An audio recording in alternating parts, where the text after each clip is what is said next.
और पैसे। तो मेरे मित्रों, समाज में काम करने वाला व्यक्ति अगर सामाजिक सियासतदार होगा तो समाज को आगे पहुंचाने का काम करेगा, और राजनीतिक सियासत करने वाला व्यक्ति अगर राजनीतिक जागरूकता रहेगी तो जोड़ तोड़ करेगा। जिसको गाली देगा उसी से माला पहनेगा। कभी कहेगा इनको वोट नहीं देना है, कभी उसी के साथ जुटेगा।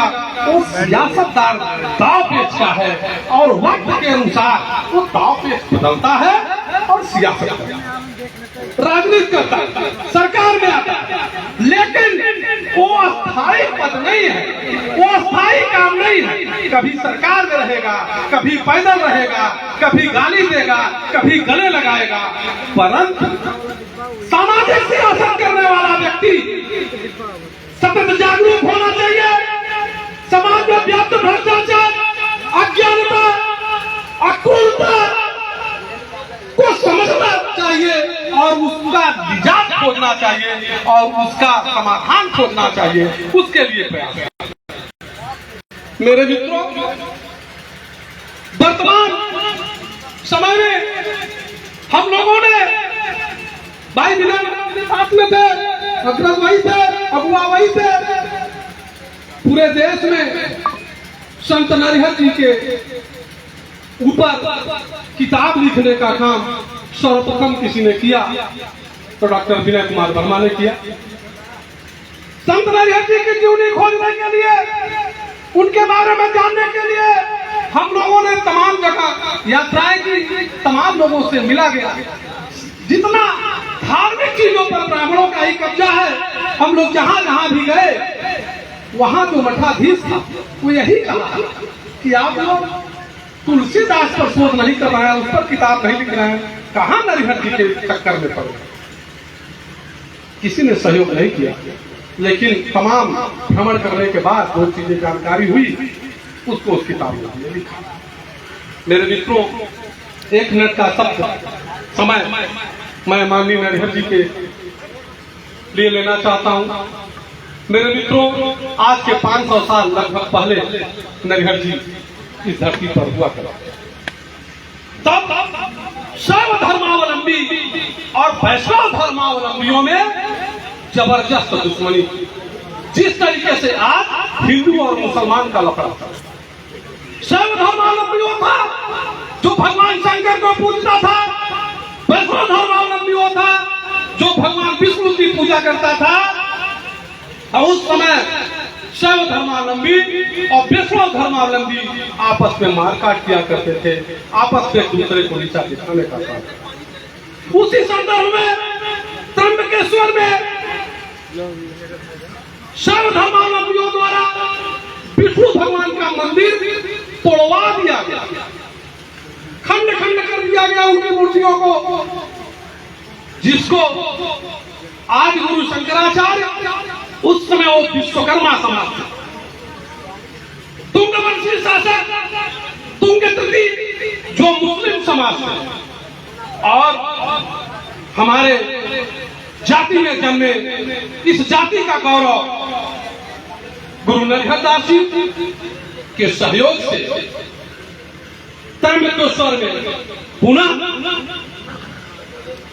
विष्णु भगवान का मंदिर का निर्माण कराया गया और वहीं पर गुरु जी का मंदिर।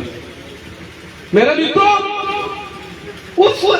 अगर हम गुरु नरिहर दास जी के चरणों में श्रद्धा सुमन अर्पित करते हैं, उनको मानते हैं, तो उनको जानने से ज्यादा उनको मानने की भी जरूरत है। और मानना यह चाहिए कि जिस तरीके से उस समय का लफड़ा शैव धर्मावलंबियों विष्णु धर्मावलंबियों का गुरु जी ने समाप्त करने का काम किया, तो इस हिमालय से भी एक झंडा निकलनी चाहिए। आज की मांग है, हिंदू और मुसलमान का लफड़ा हो रहा है, कोई हमें आज तक ये नहीं बता पाया कि कौन सा मुसलमान कौन सा हिंदू का नुकसान किया। 15% इस देश में मुसलमान है, किसी भी सीट पर 15% मुसलमानों की भागीदारी नहीं है। इस देश में अगर 1% सुनार है तो किसी भी पद पर 1% सुनारों की भागीदारी नहीं है। पूरे देश में ओबीसी समाज का 55% से ज्यादा आबादी है, किसी भी पद पर ओबीसी का 55% भागीदारी नहीं है। तो ओबीसी का, मुसलमानों का भागीदारी कौन खा रहा है, इनका हक कौन खा रहा है? इसी संदर्भ में कहना चाहूंगा कि बड़े पैमाने पर फेसबुक व्हाट्सएप खोलिए तो स्वर्णकार समाज के लड़के आरक्षण का विरोध करते हैं। मेरे मित्रों, आरक्षण के लिए उन्मूलन का कार्यक्रम नहीं है, आरक्षण भागीदारी का कार्यक्रम है। और भागीदारी का मतलब यह है कि अगर हमारी आबादी 1% है तो हमें व्यवस्था पर 1% कब्जा होना चाहिए। हमारे पत्रकार 1% हो, हमारे इलेक्ट्रॉनिक मीडिया 1% हो, हमारे 1% हो, हमारे एक्सपोर्टर 1% हो, हमारे निर्माता 1% हो, हमारी फैक्ट्री 1% हो, ब्यूरोक्रेसी 1% हो, अधिकारी 1% हो, मंत्री 1% हो, विधायक 1% हो, ग्राम प्रधान 1% हो, ब्लॉक प्रमुख 1% हो, जिला पंचायत अध्यक्ष 1% हो। लेकिन क्या किसी भी पद पर आपकी जितनी आबादी है उतनी भागीदारी है? अगर आपकी इतनी भागीदारी नहीं है तो क्या गरीबी उन्मूलन के कार्यक्रम से आप उस पद पर भागीदार हो पाओगे? वहां पर जाने के लिए आरक्षण चाहिए। अगर महिलाओं का आरक्षण पंचायत चुनाव में न होता तो क्या हम अपनी बीवी को प्रधान का इलेक्शन लड़ाते? अगर ओबीसी का आरक्षण न होता तो क्या जिला पंचायत अध्यक्ष ओबीसी क्लास का व्यक्ति बन पाता? क्या चेयरमैन ओबीसी क्लास का व्यक्ति बन पाता? आरक्षण मिले 30 साल हुआ, मंडल कमीशन लागू हुए 30 साल हुआ, लेकिन मंडल कमीशन बने हुए 40 साल हो गया और मंडल कमीशन लागू हुए 30 साल। 10 साल तक मंडल कमीशन बनने के बावजूद हम लोग मंडल कमीशन लागू करवाने के लिए लड़ाई लड़ते रहे। 30 साल मंडल कमीशन लागू होने के बावजूद हमारी आबादी अगर 55% है, आरक्षण 27% मिल रहा है, तो किसी भी डिपार्टमेंट में बैकवर्ड क्लास 27% अभी तक नहीं हुआ, 30 सालों में नहीं हुआ। इसका जिम्मेदार कौन है? अगर बैकवर्ड क्लास की कायदे से आरक्षण मिल जाएगा, उसकी भागीदारी मिलेगी तो उसका लाभ सुनारों को भी मिलेगा। मंडल कमीशन लागू होने के बाद जो पहला व्यक्ति आईपीएस हुआ वो सोनार का बेटा था, उड़ीसा का रहने वाला था, जिसको सरकार की तरफ से मानव संसाधन विकास मंत्री रामविलास पासवान उड़ीसा जाकर माल्यार्पण किए। तो उस आरक्षण का लाभ सोनार को भी मिला नहीं। 30 सालों में हमारे तमाम अधिकारी हुए हैं। आपके यहाँ यही एडीसी सोनार है, कप्तान भी यहाँ जिसमें कप्तान सोनार है, तमाम आईपीएस, बीपीएस, आईएएस, आईपीएस और पीपीएस, पीसीएस सोनार हो रहे हैं। और जो हो रहे हैं वो आरक्षण के लाभ से हो रहे हैं। आरक्षण का विरोध हमें नहीं करना चाहिए, बल्कि हमें यह करना चाहिए कि जातिगत जनगणना कराओ। हमारी जितनी भागीदारी है उतनी, जो हमारी आबादी है उतनी भागीदारी हमको मिलनी चाहिए। यह समस्या सोनार समाज की है। सोने का काम करने वाला सोनार इस भारत देश में 2% सोने का एक्सपोर्ट इंपोर्ट का काम नहीं करता। 2% होलसेलर नहीं है। जौनपुर जिले को हटा दीजिए, री होलसेलर सोनार है, फुटकर विक्रेता सोनार है। जिस जाति का वर्चस्व जिस बिजनेस पर 100% होना चाहिए मिर्जापुर, वहाँ हाई क्लास पर आप 2% नहीं तो है किसके पास? हमारा हक कौन छीन रहा है? इस बात की जानकारी हमारे लोगों को होनी चाहिए। और अगर हमारा हक कोई छीन रहा है तो हमें जागरूक होकर अपने हक लेने का प्रयास करना चाहिए। उसके लिए हमें सामाजिक किताबें पढ़नी होगी। हमें ओबीसी में काम करने वाले तमाम नेता जो आज धरती पर हैं और जो नहीं है, उनके बारे में पढ़ना चाहिए, उनको समझना चाहिए, उनको विचारों पर चलना चाहिए, तब हम अपने हक अधिकार को ले पाएंगे। दूसरी बात जो सीधा सोनार समाज से हम सोनार की बात करते हैं, और जब सोनार की बात करेंगे तो हम कहेंगे 36 सोनार की हम बात करते हैं। अयोध्यावासी सोनार नहीं है, ब्राह्मण सोनार नहीं है, मालवी सोनार नहीं है, तालडंगी सोनार नहीं है, तोमर सोनार नहीं है, अहिर सोनार नहीं है। ये जितने नाम मैंने लिए, इस नाम से भारत देश में स्वर्णकार समाज के सामाजिक रजिस्टर्ड संगठन और सब सोनार है, सब सोने का काम करते हैं। सोनार तो आप इसलिए हो कि आप काम करते रहे। जो सोने का काम किया वो सोनार हुआ, जो लोहे का काम किया लोहार हुआ। जब जाति से आपका नाम बना और फिर उसमें छत्तीस सोनारों में एक लफड़ा था, 1.25 लाख की और बरहिया, ये टुकड़ों टुकड़ों में बंटने वाला काम हमारे 100 साल पहले, 50 साल पहले, 20 साल पहले भी था। उसको तोड़ करके 1.25 लाख की बरहिया हम लोग जिस तरीके से तोड़े, आज समय का मांग है कि स्वर्णकार समाज को बृहद बनाने के लिए वर्ग वास्ते ऊपर उठना पड़ेगा, मूल वास्ते ऊपर उठना पड़ेगा। जो सोनार है वो हमारा भाई है, चाहे वो अयोध्यावासी हो और चाहे वो छठी। जब हम ऐसा करते हैं, जहां पर आप जब इलेक्शन लड़ रहे थे, मैं आया था, कुछ आपके गांव में अयोध्यावासी लोग हैं, मैं उनके बीच में गया, उन्होंने कहा कि मैं ठठेर हूं। मैंने कहा मिर्जापुर में भी लोग हैं ठठेर, जिनसे हम लोगों का सामाजिक संबंध है। भैया उसने कहा कि आपके यहाँ जो है वो सोनार है, नकली ठठेर बनते हैं, असली ठठेर हम हैं। मैंने सूर्याओं में जो कौशल जी लोग हैं उनसे पूछा, उन लोगों ने भी ये बात बताई कि भैया हम सोनार हैं, हम लोग समय से समझौता न करते हुए गुप्ता लिखने लगे, जिससे हमारे लोग भी और आपके लोग भी हमको ठठेर कहते हैं, लेकिन जो ठठेर है उनको ठठेर नहीं कहते। आपके यहाँ ठठेर है, वो कहता है असली ठठेर है, और जो ठठेर बन रहा है वो सोनार है, नकली ठठेर बन रहा है। इस लफड़े को दूर करने की जरूरत है। अगर ऐसा हम करते हैं तो हमारी ताकत बढ़ेगी। लोग चंद्रलोक पर जा रहे हैं, लोग जातियों को छोड़कर समूह की बात करते हैं। जब हम राजनीति में आते हैं तो हिंदू की बात करते हैं, अम्बेडकरवादी होते हैं तो 85% की बात करते हैं। हम कौन सी, जब बिरादरी की बात आती है तो कौन सी विचारधारा लेके चलते हैं? अगर अम्बेडकर की बात लेके चले उनकी विचारधारा, तो हम भी, हमको सबको इकट्ठा होना चाहिए।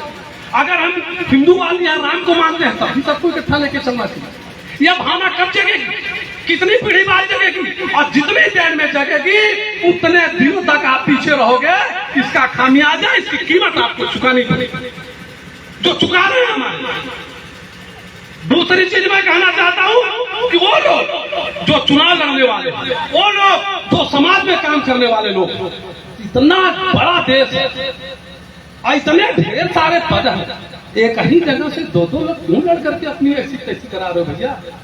एक तो प्रधान लड़ ले, एक तो बीडीसी लड़, एक तो जिला पंचायत सदस्य लड़, एक तो जिला पंचायत सदस्य, एक तो विधायक लड़। जिला पंचायत सदस्य की भी ढेर सारी सीटें,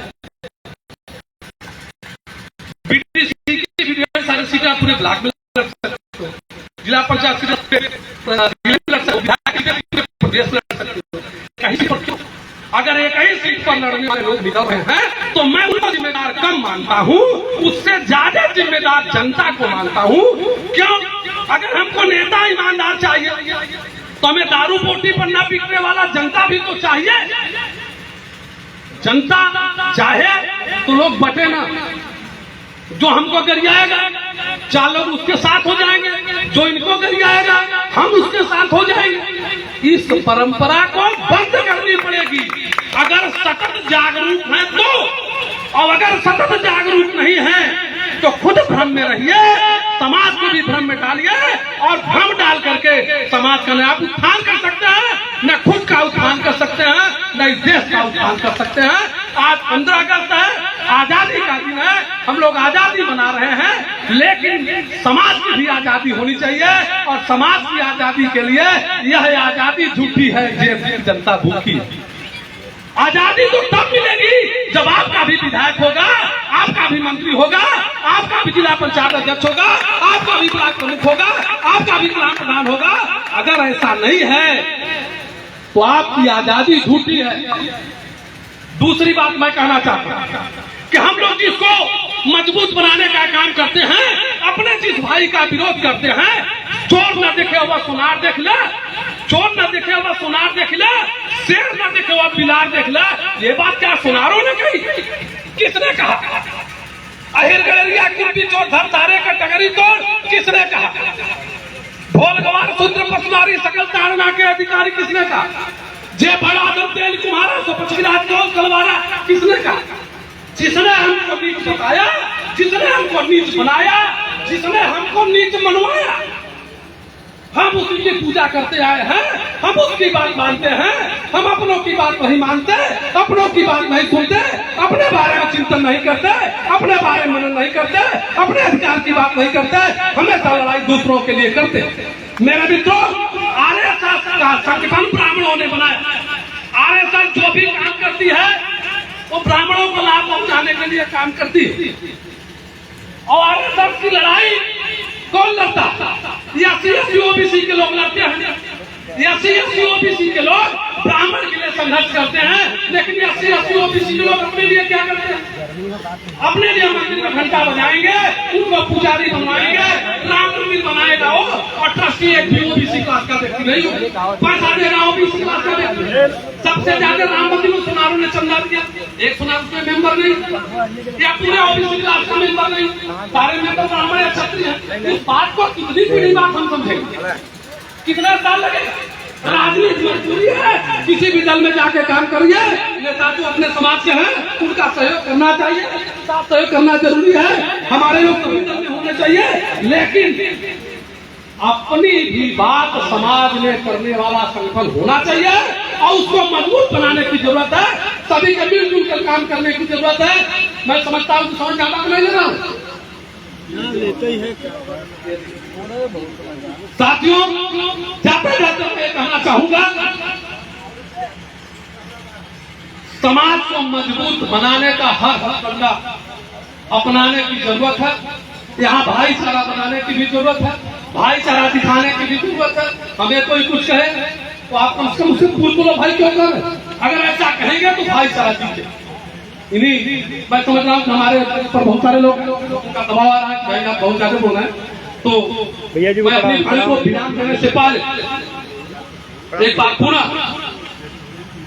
आप लोगों से एक निवेदन जरूर करना चाहूंगा कि हर अपने सामाजिक काम में, अपने हर उस राजनीतिक काम में इस बात को जरूर ध्यान में रखिए कि हमारा फायदा है या हमारा नुकसान। ये काम करने से हमारा फायदा है या हमारा नुकसान, इस बात को जरूर ध्यान में रखना है। इन्हीं शब्दों के साथ अपनी बारी विराम देने से पहले आप लोगों को आमंत्रित करता हूँ। स्वर्णकार समाज जिंदाबाद, स्वर्णकार समाज जिंदाबाद, जिंदाबाद। धन्यवाद, आपने मेरी बात को सुना, सभी को आभार। आप लोग फिर से नारा लगा दीजिए और खड़े होकर अपने सीट पर बैठा रहो। बैठ जा भैया, बैठ के लगा दे। स्वर्णकार समाज जिंदाबाद, स्वर्णकार समाज जिंदाबाद, स्वर्णकार समाज जिंदाबाद। धन्यवाद, आपने मेरी बात सुना, इसके लिए आभार। स्वर्णकार समाज जिंदाबाद, स्वर्णकार समाज जिंदाबाद, स्वर्णकार समाज जिंदाबाद। संत नरेरी जिंदाबाद, संत नरेरी अमर रहे, संत नरेरी की जय, संत नरेरी की जय, संत नरेरी की जय।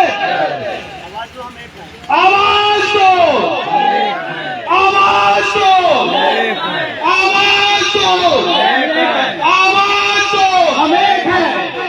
धन्यवाद, आभार। जय नरेंद्र, जय भारत। धन्यवाद। बुलाइए भाई, बुलाइए। धन्यवाद राजकुमार जी मिर्जापुर, आप लोगों ने जो समाज के लिए जो शब्द कहे उसके लिए धन्यवाद। आपका न्योनिया विधानसभा, जफराबाद विधानसभा, आपका हार्दिक